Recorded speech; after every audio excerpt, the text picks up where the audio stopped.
भारत में रेलवे की शुरुआत 16 अप्रैल 1853 को हुई थी और ये दिन भारतीय इतिहास में एक महत्वपूर्ण मील का पत्थर माना जाता है। इसी दिन देश की पहली रेलगाड़ी बोरी बंदर, जो आज छत्रपति शिवाजी महाराज टर्मिनस के नाम से जाना जाता है, से ठाणे तक चलाई गई थी।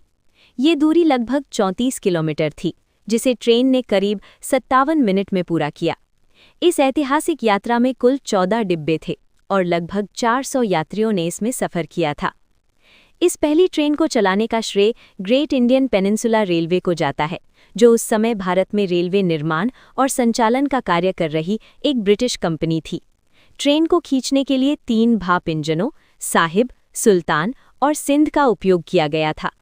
उस समय ये तकनीक बहुत आधुनिक मानी जाती थी और लोगों के लिए एक नया अनुभव थी।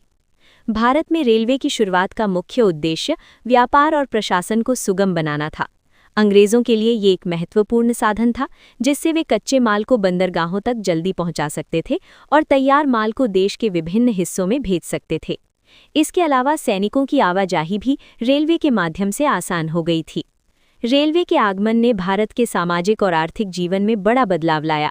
पहले जहां यात्रा में कई दिन या सप्ताह लग जाते थे, वहीं अब लोग कम समय में लंबी दूरी तय कर सकते थे। इससे न केवल व्यापार में वृद्धि हुई, बल्कि विभिन्न क्षेत्रों के लोगों के बीच संपर्क भी बढ़ा।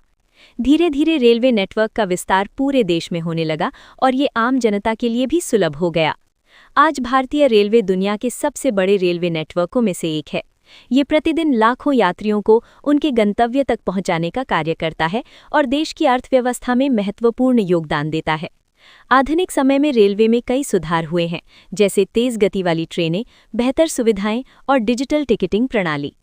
इस प्रकार 1853 में शुरू हुई भारत की पहली रेल यात्रा ने देश के विकास की दिशा बदल दी। ये केवल एक परिवहन साधन नहीं रहा, बल्कि ये भारत की प्रगति और एकता का प्रतीक बन गया।